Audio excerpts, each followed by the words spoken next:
উম্মতেরা, ও আল্লাহর বান্দারা, তোমরা শুনে নাও, জেনে নাও, আমি গাউসে পাক, আমি আব্দুল কাদের জিলানী রাদিয়াল্লাহু তাআলা আনহু দুনিয়ায় এসেছে আমার নবীর শরীয়তের প্রতি, আল্লাহর শরীয়তের প্রতি আমল করলাম।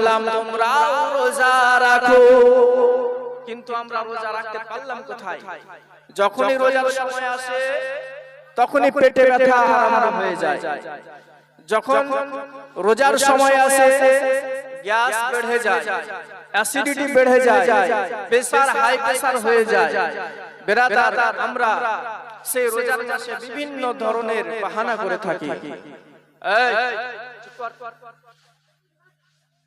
আমরা রোজার মাসে বিভিন্ন ধরনের বাহানা করে থাকি, কিন্তু মনে রাখবেন, আপনি দুনিয়াতে আপনার বাবাকে না রোজা রাখার জন্য বাহানা করতে পারেন, বাহানা করে পাড়া প্রতিবেশীকে ধোঁকা দিতে পারেন, আপনার মহল্লার ইমাম সাহেবকে ধোঁকা দিতে পারেন, কিন্তু মনে রাখবেন বেরাদার, কিয়ামতের দিন আল্লাহ তাআলা সূরা ইয়াসিনের মধ্যে বলেন, আল ইয়াউমা নাখতিমু আলা আফওয়াহিহিম ওয়া তুকাল্লিমুনা আইদিহিম ওয়া তাশহাদু আরজুলুহুম বিমা কানু ইয়াকসিবুন।